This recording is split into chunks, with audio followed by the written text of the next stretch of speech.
Am I wrong for promising my son something I have to break? Yes!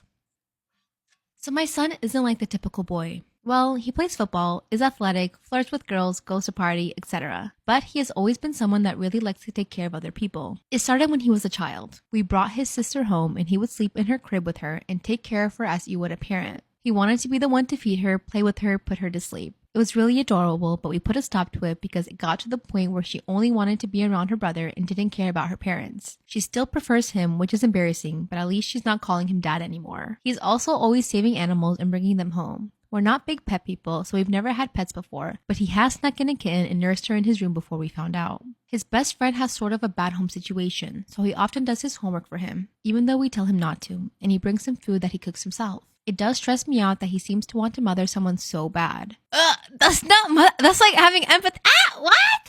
He always talks about how much he loves a dog and how he's missing out on important childhood memories by not having one. He has begged us for a dog, but we've said no. While he says he will care for it completely, we know that's not feasible because he is in school for 9 hours a day and then also has sports and extracurriculars. He also has friends that he hangs around, so we hardly see him. Having a dog is a big no. We've explained this to him, but he's not happy about it. There is a giant lab that is a stray where we live, and a lot of our neighbors have been feeding and taking care of it. Yesterday I came home and my son had brought it inside, given it a bath and training it with treats. I said no dogs inside, play with him outside, and kicked them both out. Later my son came in to eat food. The lab was sitting right at the door, waiting for him to come back outside. His sister and him begged me to let them keep the lab, but I said absolutely not. Labs make a lot of mess and that one has a lot of energy. When my son goes to sleep, he's sad because the lab is still waiting at the door. He says a dog shouldn't be kept outside his whole life. He asked me if the lab is out there by the morning, if he waits outside all night, can I keep it? I decided sure.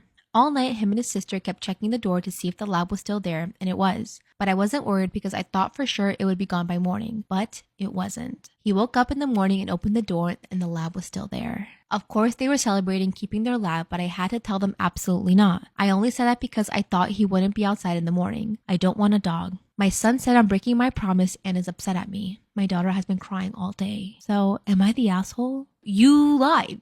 Why would you say yes? If you knew in your heart, no matter under any circumstances, you did not want this dog, you should have made it clear. That's on you. Sad and disappointed on my 25th birthday, despite my boyfriend planning the whole thing. I feel guilty for being ungrateful. I feel absolutely terrible about this. I recognize it may seem entitled and ungrateful. I've scheduled a therapy session to discuss this issue, but I wanted to put my thoughts down here. My boyfriend and I have been together for 7 years, and he's a kind and considerate person. However, he's not the best at giving gifts and sometimes misses certain things. I recently turned 25, and I have expressed to him how important this milestone was to me. I've always been big on celebrating others' birthdays, and I usually go all out with gifts and celebrations. I didn't expect the same in return, but I didn't want to plan my own 25th birthday. My boyfriend agreed that I shouldn't have to plan it and offered to surprise me. I told him I didn't want anything big or fancy. I just want to spend time with my loved ones and feel loved by them that day. I didn't care if we all just went to a local soup dumpling place and had dinner and that was it. As long as my loved ones were all together celebrating my milestone age. Now some background on me. The last few months I've been undergoing therapy because I have an awful tendency of comparing myself to this one particular girl who caused me emotional trauma. I was jealous of her travels, of her boyfriend putting her on a pedestal, of her big friend group that used to be my boyfriend's friend group until she got everyone to hate him, of the cute birthday parties her friends and family would throw for her, and recently of her getting engaged.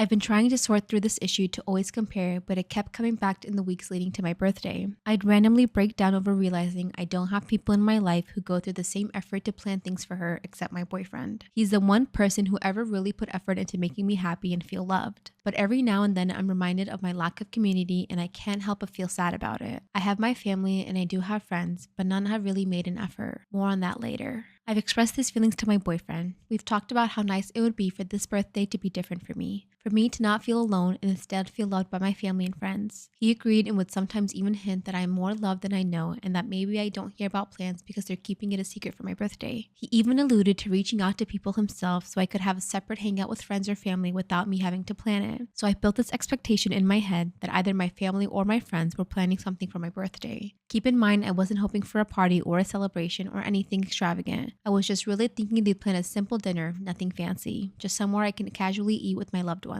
And the great thing about that surprise was that I wouldn't have to be the one to plan it, that my loved ones would have taken the initiative to be there and spend more time with me. My birthday comes around and my boyfriend really did plan a whole day.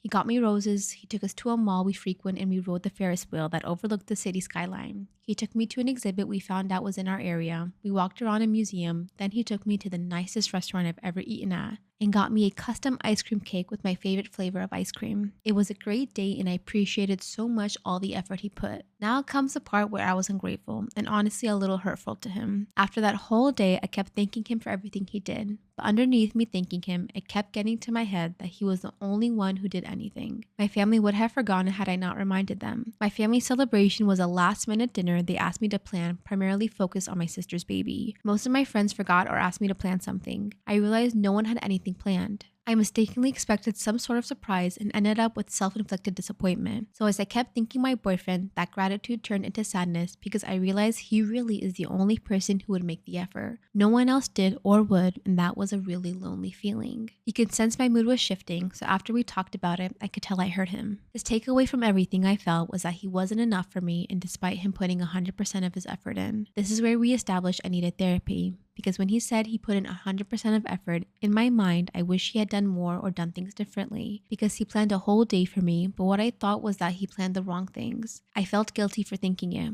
I was clear with what I wanted, which was just time with my family and friends that I didn't have to coordinate myself. I wanted to not feel alone or be reminded of my insecurities when celebrating my milestone. He had all of these big things planned. I love that he made the effort at all, and I love that he did make me feel special, but I feel like he got it wrong. It turns out he didn't reach out to anyone. He was just expecting they do something themselves despite me telling him multiple times in the past they wouldn't do that. I thought he'd help plan something for me that actually addressed the one thing I told him I really wanted. He gave me all of those other experiences, and as much as they did make me happy, I wouldn't have minded not doing any of it. I wouldn't have minded a cheaper, less eventful day as long as it had my loved ones in it. I feel horrible. I feel ungrateful for not appreciating what he did. At the same time, I feel frustrated that he missed the mark. He really does try. He just doesn't always do it right. And when I don't love the mistaken effort, it hurts everyone involved. I've told him multiple times I don't like roses. My favorite flowers are daisies. The mall he took us to is a mall we go to regularly. It's nothing special. The Ferris wheel was nice, but we've both talked before about what a waste of money it is to spend $30 a person on a partial view of the skyline. The exhibit he took me to was something I told him multiple times that I had been to already.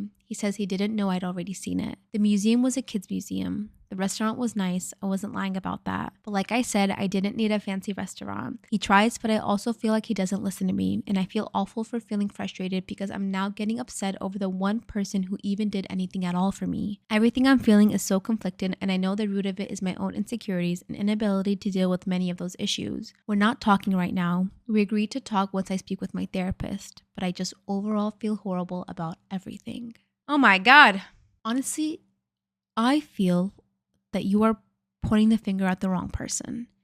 Your family and friends are to blame here. It is not your boyfriend's responsibility to round them up and do all of these things that you wanted. They should also want to put their hand out and celebrate you. And if they don't, take that as a hint. Get better friends. Sorry, you can't change your family, but that was a lot. I feel like you also don't know what you want, but you just feel a certain type of way and you're trying to figure out that feeling. Am I in the wrong for not inviting my sister to my wedding after she ruined my proposal? I, 29 male, recently got engaged to my girlfriend, 28 female, and it was supposed to be one of the happiest moments of our lives. I had planned a romantic proposal at our favorite spot, a secluded beach where we had our first date. I had everything ready: flowers, a small picnic, and a photographer hiding nearby to capture the moment. When the day came, my sister, 32 female, insisted on tagging along. She said that she wanted to take a few candid photos of us before the proposal. I was hesitant, but I agreed, thinking it might make the moment more special. As we reached the spot, my sister started acting weird, making snarky comments and trying to direct the whole scene like a movie. My girlfriend could sense something was off, and the mood was getting ruined. Then, out of nowhere, my sister grabbed the ring box from my pocket and yelled, "Surprise! Look what he's gonna do!" My girlfriend was shocked, and I was furious. I managed to salvage the proposal somewhat, but the moment was tainted. My girlfriend said yes, but we both felt the proposal was ruined. Later, I confronted my sister, and she just laughed it off, saying she was just trying to help and that I was overreacting. Fast forward to our wedding planning, and my fiance and I decided not to invite my sister. We wanted our day to be about us, without any unnecessary drama. When my family found out, they were furious. My parents called me heartless, and my sister is playing the victim, saying that I'm tearing the family apart over a little joke. Now I'm feeling conflicted. Am I in the wrong here?